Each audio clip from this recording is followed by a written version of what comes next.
দিনাজপুরে দেশের প্রাচীন ও ঐতিহাসিক নয়াবাদ মসজিদটি দেখতে প্রতিদিন দেশ বিদেশের শত শত দর্শনার্থী ভিড় করছে।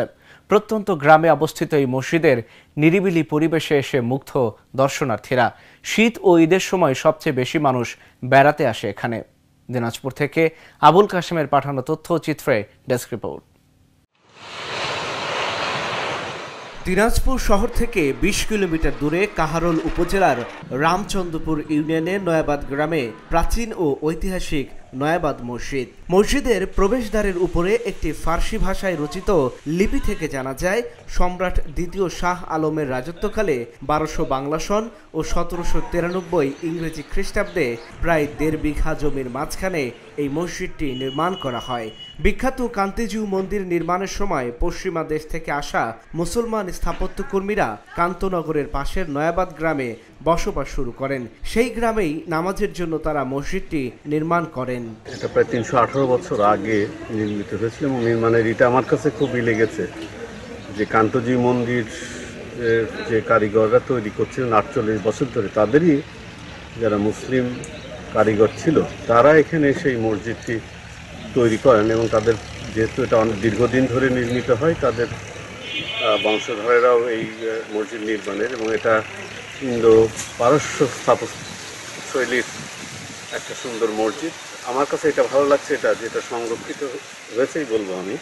এবং সেই ১৭০০ থেকে প্রায় ২২ বছর লেগেছিল তাদের নিজস্ব অর্থায়নে এবং এখানকার স্থানীয় মানুষের সহযোগিতায় কিন্তু মসজিদটি প্রতিষ্ঠিত হয়েছিল। মসজিদটি আয়তাকার ৩ গম্বুজ বিশিষ্ট, ৪ কোণে ৪টি অষ্টভুজাকৃতির টাওয়ার রয়েছে। সমস্ত দেয়াল জুড়ে পোড়ামাটির আয়তাকার ফলক রয়েছে মোট ১০৪টি। মসজিদের পাশে সেই সময়কার স্থাপত্য কর্মীদের কবরস্থানও রয়েছে। শহরের কোলাহল মুক্ত অপরূপ ও নিরিবিলি পরিবেশে মসজিদটি দেখে মন কাড়ে দর্শনার্থীদের। মসজিদটা যেভাবে সংরক্ষণ করা হয়েছে, যেভাবে যত্ন করা হচ্ছে, আমার কাছে অনেক ভালো লেগেছে। মসজিদটা ঘুরে ভালো লেগেছে। ঢাকা থেকে দিনাজপুর একটা কাজে আসছিলাম, তারপরে দিনাজপুর শহরটা ঘুরে দেখতেছি। তারপরে এই নয়াবাদ মসজিদেও আসলাম ঘুরে দেখার জন্য। এসে অনেক উপভোগ করলাম, অনেক ভালো লাগছে। মানে ঐতিহাসিক স্থাপনা মসজিদটা, কারুকার্যগুলো অনেক সুন্দর।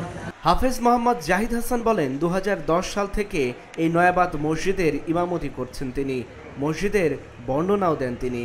রামায়ণ মহাভারত থেকে শুরু করে সনাতন ধর্মদের কৃষ্টি কালচার এবং সম্রাট আকবরের যে পানিপথের যুদ্ধটা, এটা ফলক আকারে এই কান্তজিউ মন্দিরের গায়ে জড়িয়ে দেওয়া আছে। তা কান্তজিউ মন্দিরের নির্মাণের সময় সে সময় যারা এই পশ্চিমা দেশ থেকে ইরান ইরাক থেকে যারা মুসলিম কারিগর এসেছিলেন, তাদেরই নামাজ পড়ার জন্য সে সময় এই কান্তজিউ মন্দিরের পাশাপাশি এই নয়াবাদ মসজিদটি এখানে নির্মাণ করা হয়।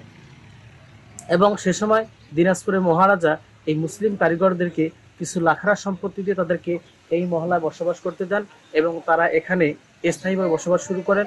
কালের আবর্তনে এখানে মৃত্যুবরণ করেন।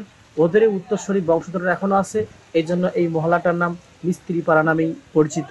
ইতিহাস সূত্রে জানা যাচ্ছে যে এই এলাকা যখন কোনো আবাদ ছিল না, মানুষ নতুন করে আবাদ শুরু করে, এই নতুন বা এই নয়া আবাদ থেকে নয়াবাদ গ্রাম নামেই সুপরিচিত হয় এবং এই মসজিদের নামও রাখা হয় নয়াবাদ ঐতিহাসিক জামে মসজিদ নামেই পরিচিত।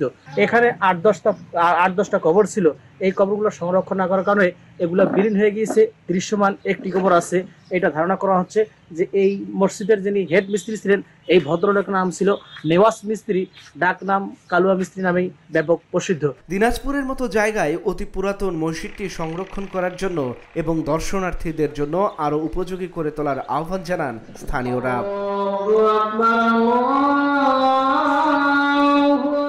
Dhaka journal news desk.